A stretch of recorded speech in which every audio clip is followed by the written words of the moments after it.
சிறப்பாக நேற்று தீபாவளி கொண்டாடிருப்பீங்க. கொஞ்சம் மிச்சம் மீதி இருந்துச்சுன்னா பிள்ளைகளை வச்சுக்கிட்டு இன்னைக்கு தீபாவளி கொண்டாடுங்க. போதாகுறைக்கு இன்று அருமையான நாள்.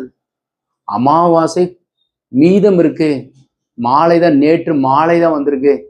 இன்னைக்கு மாலை வரைக்கும் இருக்கு. தயவு செய்து இன்று அசைவத்தை தவிர்த்துருங்க. முக்கியமான ஒரு டாக்குமெண்ட் எழுதணும், ஒரு பத்திரம் எழுத போறோம் அப்படின்னா இன்னைக்கு நீங்க அதுக்கு உண்டான பிள்ளையார் சொல்லி போடலாம். ஸோ இன்னைக்கு இந்த வீடியோல என்ன பார்க்க போறோம் அப்படின்னாக்கா, பூஜை ரூம் பேக் சைட்ல டாய்லெட் அமைப்பு வரலாமா? நிறைய நண்பர்கள் கேட்குறாங்க.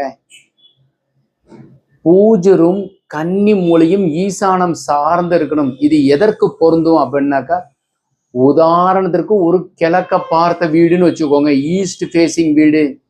கன்னி மூலை தென்மேற்கு மூலையில பெட்ரூம் அமைக்கிறீங்க. அந்த பெட்ரூமுக்கு வாயு மூலையில டாய்லெட் கொடுத்துட்றீங்க. அந்த பெட்ரூமுக்கு ஈசான மூலையில் வடகிழக்கு மூலை பூஜை அறை.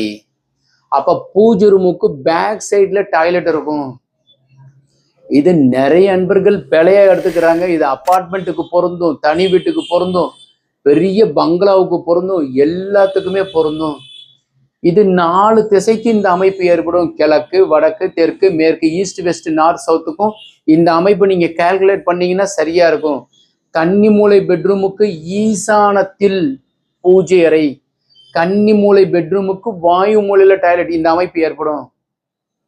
வரைபடம் தேவைப்படுது உங்களுக்கு. வரைபடம் தேவைப்பட்டா கீழே இருக்கிற நம்பர் கான்டாக்ட் பண்ணுங்க. சிறப்பாகவும் சரியாகவும் குழி பொருத்தத்துடன் அமைச்சு கொடுக்கின்றோம். வணக்கம். சிவாய நம.